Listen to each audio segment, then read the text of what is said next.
Salut à tous. Alors aujourd'hui nous sommes le 8 septembre et c'est la reprise de la chasse.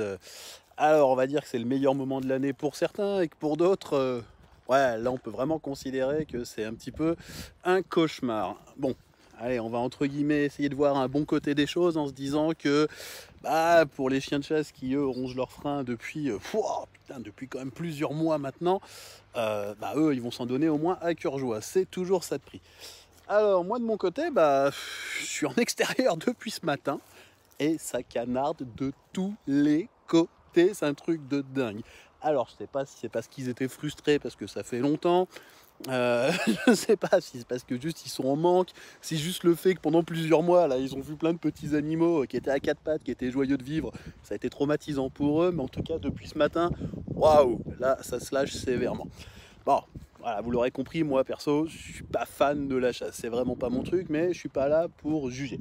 On va dire que je suis là juste pour essayer de vous filer deux trois petits conseils pour que bah, vous puissiez vivre vous et vos chiens cette période-là la mieux possible. Donc je me dis que voilà, sauf aujourd'hui, c'est le bon moment pour vous faire cette vidéo. Donc on va dire qu'il y a deux situations possibles. La première, vous habitez en ville. Et là, franchement, bah, quand vous êtes chez vous, la chasse, bah, ça ne vous concerne pas plus que ça. Voilà, en tout cas quand vous êtes à votre domicile. Ou alors vous habitez, bah, comme nous ici par exemple, en campagne. Et bah, là, même quand vous êtes chez vous, là je suis chez moi, hein, même quand vous êtes chez vous, que vous soyez aux abords d'une forêt, d'un champ ou autre, ouais, là la chasse, là ça vous concerne quand même beaucoup plus, même si vous restez vraiment chez vous. Donc on va dire que là, la première série de conseils, vous avez vu comme j'organise ça dans ma tête. La première série de conseils, je vais essayer de rester concentré vraiment sur ceux qui vont avoir une habitation, voilà, qui va être en campagne, qui va être aux abords de champs, aux abords de forêts, ce genre de choses, et qui peuvent être donc sujets à avoir des chasseurs pas très loin de chez eux. D'abord, le premier point, ce qui me semble être le plus important, ça va être vraiment de vérifier que vos chiens ne puissent pas fuguer. Parce que si vos chiens peuvent fuguer, wow, ça va être compliqué. À partir du moment où ils vont être en état de fugue, ils peuvent devenir la cible, volontaire ou non, on ne sait jamais, mais en tout cas ils peuvent devenir la cible des chasseurs, même de leurs chiens, surtout quand il y a des chasses, vous savez, les chasses dites de meute, là où il y a tout un groupe de chiens qui cavalent comme des dingos, qui sont un peu laissés livrer à eux-mêmes. Faire super gaffe à ça, ça peut vraiment être quelque chose qui peut dégénérer très très rapidement. Donc faites attention à ce que vos chiens ne puissent pas fuguer de chez vous. Vérifiez bien vos clôtures. Et si vous savez que votre chien ou vos chiens sont habituellement des fugueurs, travaillez sur l'environnement, donc l'environnement physique, hein, vraiment sur vos clôtures. Et puis faites appel à un professionnel, essayez de faire en sorte que cette problématique passe, dans le sens où de toute façon ce sera dangereux un jour ou l'autre, quoi qu'il arrive. En second point, si vous entendez que la chasse est à proximité de chez vous, laissez pas vos chiens dehors, et vous non plus ne restez pas dehors. Évitez en tout cas ce genre de choses là, ce sera vraiment pas plus mal. Ça évitera les accidents. C'est-à-dire, on pense toujours que ça peut arriver qu'aux autres. Au bout du compte, on constate quand même dans les faits divers, dans les infos, que ça arrive jusqu'aux autres, jusqu'au moment où ça nous arrive à nous. Donc vraiment, faites gaffe à ça. Prendre une balle chez soi, c'est devenu, je ne vais pas dire monnaie courante, mais en tout cas, c'est pas forcément si rare que ça. Voilà, donc faites attention à ça.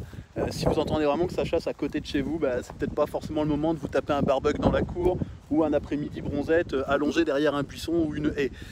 Je suis pas sûr que ce soit forcément le meilleur des moments. Même si je comprends, ça peut faire chier, ça peut être très très relou ce genre de choses, d'être privé de liberté. Soyez prudents. Dans tous les cas, ça va être, je pense, assez important de penser à ne pas laisser vos chiens seuls quand vous n'êtes pas là. Voilà, que vous soyez dans votre maison, que vous soyez au travail, que vous soyez n'importe où d'ailleurs, j'en sais rien. Les jours où vous savez qu'il va y avoir de la chasse et de la chasse à proximité, potentiellement, hein, c'est ça qui est compliqué à gérer peut-être, se dire est-ce qu'il va y en avoir, est-ce qu'il ne va pas y en avoir, etc. Mais évitez vraiment qu'ils restent seuls dans votre cour. Ils peuvent prendre une balle déjà, le premier point, c'est pas génial. Ils peuvent simplement avoir des comportements qui, suite au coup de feu, vont être « Ah, mais ça pique ça !» Ils peuvent simplement avoir des comportements qui vont être complètement différents d'habitude parce qu'ils auront entendu des coups de feu et ça peut les perturber un petit peu. Donc ils peuvent se mettre à détruire, à gratter vos volets, à gratter je ne sais trop quoi. à fuguer encore une fois, hein, juste à se dire bah tiens j'ai eu trop peur, je me sauve, faut que je me sauve de là, c'était trop proche donc je me sauve dans la direction opposée et puis bah ils peuvent juste entre guillemets peuvent juste être traumatisés. Voilà, c'est-à-dire ils peuvent se retrouver, vous pouvez vous retrouver à avoir un chien qui jusque là est à peu près bien dans ses pattes et puis parce qu'il y a eu des coups de feu trop proches et qu'il n'était pas habitué, bien qu'il se retrouve complètement traumatisé par ça. Donc essayez vraiment de les garder à l'intérieur au maximum. Je pense que ça peut être quelque chose de pas mal, surtout s'ils ne sont pas habitués. Je parle d'habitués justement, au passage, il faut savoir qu'on peut, en tant que professionnel, habituer les chiens au coup de feu. On peut les désensibiliser s'ils sont déjà réactifs à tout ça. Bref, on peut faire quelque chose pour que vos chiens ne soient plus sensibles au coup de feu, au pétard, au feu d'artifice. Donc c'est toujours quelque chose d'utile en soi. Si on peut éviter qu'ils soient dérangés et potentiellement traumatisés par toutes les joyeusetés du genre, traumatisés, voire en fugue et que vous perdiez complètement votre chien, bah, c'est peut-être pas plus mal. Voilà, je pense que c'est quelque chose qui peut être assez intéressant à mettre en place. Donc ça concernera tous ceux qui ont des chiens qui vont vivre dans un environnement. Il peut y avoir de la chasse à proximité. Je vous dis simplement des feux d'artifice, c'est tout con, mais combien de chiens par an vont se retrouver en état de fugue, vont se retrouver traumatisés parce qu'il y a eu des feux d'artifice. Tout professionnel peut vous aider par rapport à ça s'il en a la compétence. Donc n'hésitez surtout pas, si vous savez que votre chien a un souci par rapport à ça, une certaine sensibilité, une certaine réactivité, n'hésitez pas à vous faire aider. Maintenant, vous, quand vous allez vous balader, quand vous allez, je sais pas, vous êtes habitué à vous promener avec vos chiens, vous n'avez pas forcément d'extérieur chez vous, ou même si vous en avez un, vous aimez ça, vous pensez que c'est mieux pour lui, libre à vous, il n'y a aucun souci par rapport à ça. Vraiment, voilà, vous vous retrouvez en balade, vous allez faire une balade et vous savez qu'il y a de la chasse à proximité. Soyez super prudent. Il va y avoir plein de petites choses, vous allez voir, c'est des choses toutes cons, hein, mais il va y avoir plein de petites choses qu'on peut faire, qu'on fait habituellement et qui permettent vraiment de sécuriser au maximum les balades quand on est en période de chasse. D'abord, je pense que c'est important de vous munir d'un téléphone. Avoir un téléphone avec soi en cas de problème pour appeler les secours, voilà, ça peut être quelque chose d'important. Donc pensez à prendre votre téléphone et qu'il soit chargé, parce que ça arrive assez souvent que ce ne soit pas le cas. Munissez-vous d'un dossard, ça peut être quelque chose vraiment de super intéressant. Dossard fluorescent, jaune, orange, on s'en fout de savoir la couleur, mais quelque chose qui vous permette d'être remarqué, d'être distingué des arbres et de la nature. Vous et votre chien, hein. Voilà, si vous pouvez vraiment en mettre un sur votre chien, en avoir un pour vous, ça évitera quelques risques. On peut mettre une cloche autour du collier du chien, voilà, du collier ou de son harnais ou n'importe quoi. En tout cas, lui mettre une cloche de manière à ce que, je ne sais pas si vous entendez là derrière, ça fait des pa, voilà, ça n'arrête pas, de manière à ce que vous puissiez l'entendre vous. En théorie, vous êtes censé l'entendre et le voir d'ailleurs, mais de manière surtout à ce que des chasseurs puissent entendre qu'il y a une cloche qui bouge. Une cloche qui bouge dans un buisson, ça n'évoquera pas chez eux le même réflexe, en théorie toujours, que simplement, bah tiens, ça a bougé, et là, il n'y a pas eu d'autre bruit, ça a juste bougé, pan. Et c'est là qu'on reconnaît le bon et le mauvais chasseur. Ça, c'est une autre histoire. Donc, moi, je suis pas fan à la base, vraiment. C'est pour ça que j'ai beaucoup eu de mal à sortir cet argument, mais il est important, je pense. C'est vraiment ce côté cloche autour du cou du chien. Ensuite, pensez à prendre un sifflet. Un sifflet, quel que soit l'objet, que ce soit un sifflet ou tout autre objet qui sera susceptible de faire du bruit. Une corne de brume, j'en sais rien, tout ce que vous pouvez avoir qui pourra vous permettre de faire du bruit. Ça, c'est quelque chose qui va être assez important. Faites du bruit et n'hésitez pas à vous identifier. On est les promeneurs, voilà, c'est pas un souci, c'est pas grave. On est les promeneurs, j'ai un chien, et oh, attendez une seconde, j'en sais rien. Bref, identifiez-vous, faites du bruit, montrez que vous êtes là. Surtout, n'essayez pas, c'est pas le moment de vous dire, tiens, on va aller faire un cache-cache. Voilà. Tiens, et si on approchait les chasseurs de façon furtive? Non, on oublie, ça c'est vraiment pas le moment de faire ce genre de choses-là. Voilà. Après, normalement, un chasseur, c'est censé être attentif, donc avant de tirer, c'est censé avoir identifié sa cible. Ça, c'est la théorie. Les chemins, évitez pendant les périodes de chasse de sortir des sentiers battus.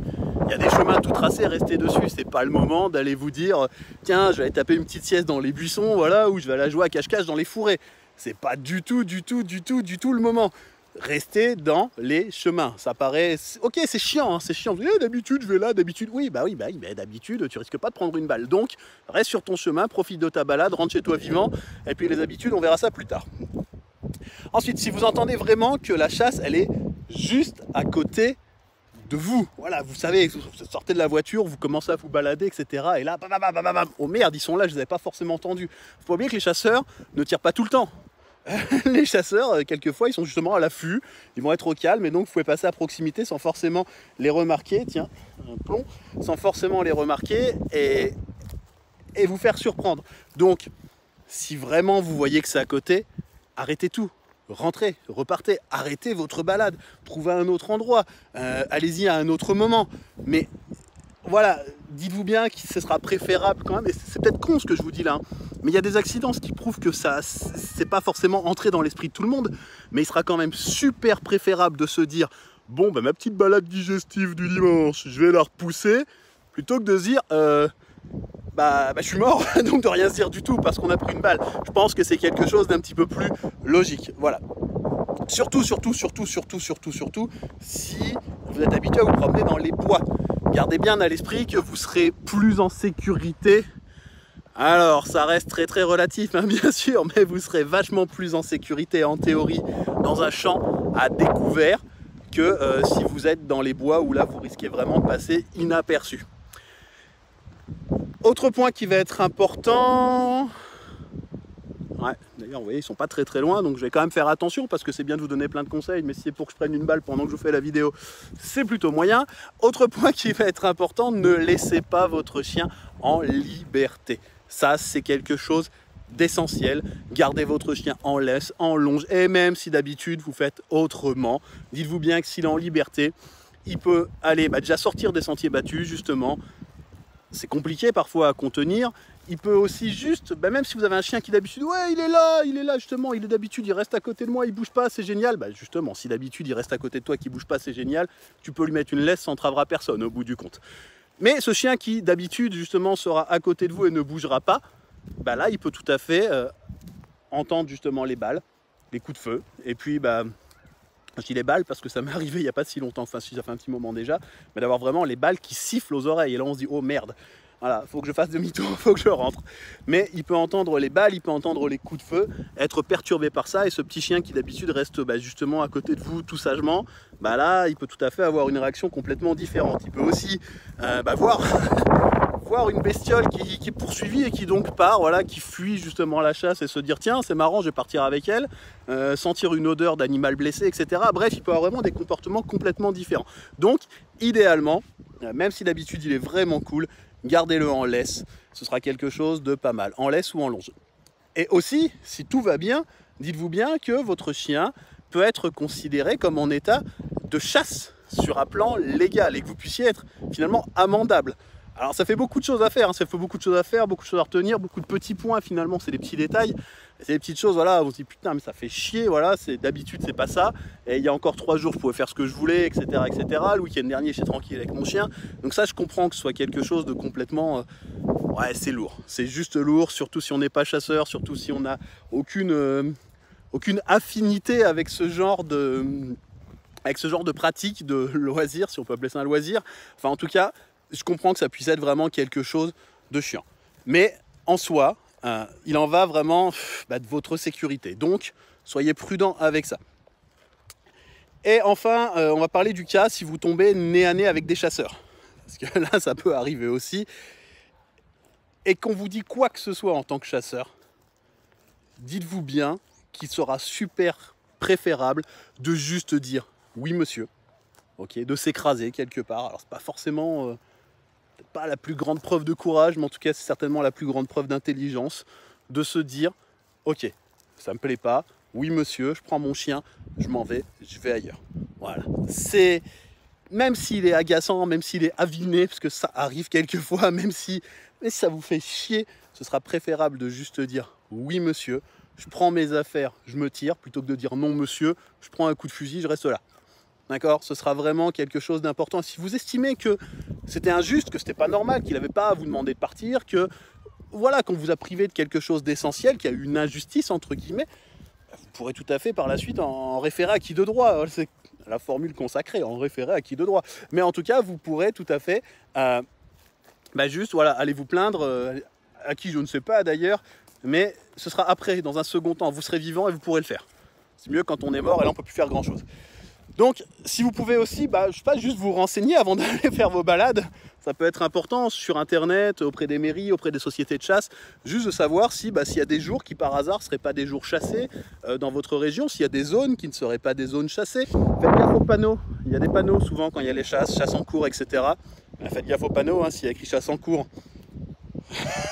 S'il y a écrit chasse en cours, on n'y va pas, hein, ça me paraît logique, même si encore une fois, c'est toujours le même concept, ça fait chier, blablabla. Et s'il y a écrit chasse en cours, on n'y va pas, et puis c'est tout, et c'est pas grave, on ira faire autre chose. Soyez, s'il n'y a pas les panneaux, et que vous êtes parti en balade, etc., essayez d'être à l'écoute de ce qui se passe. Je veux dire, des coups de feu, ça s'entend. C'est pas le moment, on va dire, de vous balader avec des oreillettes, avec un casque, avec de la musique à fond dans les oreilles. Si toutefois vraiment vous pouvez pas sortir parce que voilà, toutes ces conditions-là sont pas réunies, vous pouvez tout à fait vous dire que vous allez compenser, même si rien remplacera jamais une balade finalement sur le plan de ce que ça peut apporter au chien, de ce qu'il peut dépenser aussi en énergie, etc. Vous pouvez tout à fait privilégier peut-être des jeux qui vont se faire chez vous, dans votre intérieur, en extérieur si vous en avez un, des jeux de réflexion qui vont fatiguer un petit peu le chien. Ce sera toujours une forme de compensation. C'est pas parce que vous n'allez pas en balade parce qu'il y a les chasseurs qu'il faut ruminer dans votre coin et puis vous dire tant pis le chien je le laisse tomber. Ça me paraît en tout cas être quelque chose de logique. Vous pouvez essayer aussi, pourquoi pas, les balades qui vont être plutôt des balades nocturnes. La chasse, en théorie, ça n'a pas lieu la nuit, ou très très peu en tout cas. Si vous habitez à proximité du littoral, ou même à proximité d'un lac, les plages, c'est un endroit où, perso, j'ai jamais vu de chasseurs sur la plage. Donc, je sais que ça peut pas être quelque chose qui va correspondre à tout le monde, mais en tout cas, ça peut être une piste à envisager si vous avez ce genre d'opportunité-là à côté de chez vous. Pensez-y. Bien sûr, on vérifie si on a le droit d'y emmener les chiens, quels horaires, blablabla. Enfin, on essaie de déranger personne, comme d'habitude. Hein, c'est un petit peu le concept. Il ne faut jamais déranger personne, mais ça peut être en tout cas une piste à envisager. Les parcs, ça peut être quelque chose d'intéressant. Vraiment de réussir à vous dire écoute, là je fais ma balade dans les bois comme je suis habitué, j'ai dans un parc en ville, voilà, ce sera peut-être plus petit, ce sera peut-être moins marrant, il y a peut-être plus de règles et blablabla, c'est mieux que rien. Juste dites-vous bien que c'est mieux que rien. Tout à l'heure je vous ai dit, si vous tombez nez à nez avec un chasseur, pensez à filmer. Pensez à filmer ce qui se passe. Alors faites-le de la façon la plus discrète possible, n'allez pas provoquer des soucis, des problèmes là où il n'y en a pas, mais filmez. Ça permettra, s'il y a le moindre début de petite anicroche, voilà, de pouvoir vous dire, ok, moi j'ai une trace de ce qui s'est passé. Et j'ai une trace de ce qui s'est passé, de l'altercation. Je pourrais justement faire en sorte que ça ne se reproduise pas par la suite. C'est une sécurité qu'on a aujourd'hui qui peut être intéressante. On l'utilise beaucoup dans des interventions, ce genre de choses-là. Filmer, c'est une sécurité. Après, vous prenez pas non plus la tête. Il n'y a pas d'intérêt à vous prendre la tête avec les chasseurs. C'est-à-dire, ouais, même si on n'aime pas, même si on n'est pas forcément dans la même philosophie, dites-vous bien que les chasseurs que vous allez croiser, ça peut être vos collègues, ça peut être vos voisins, ça peut être même de la famille.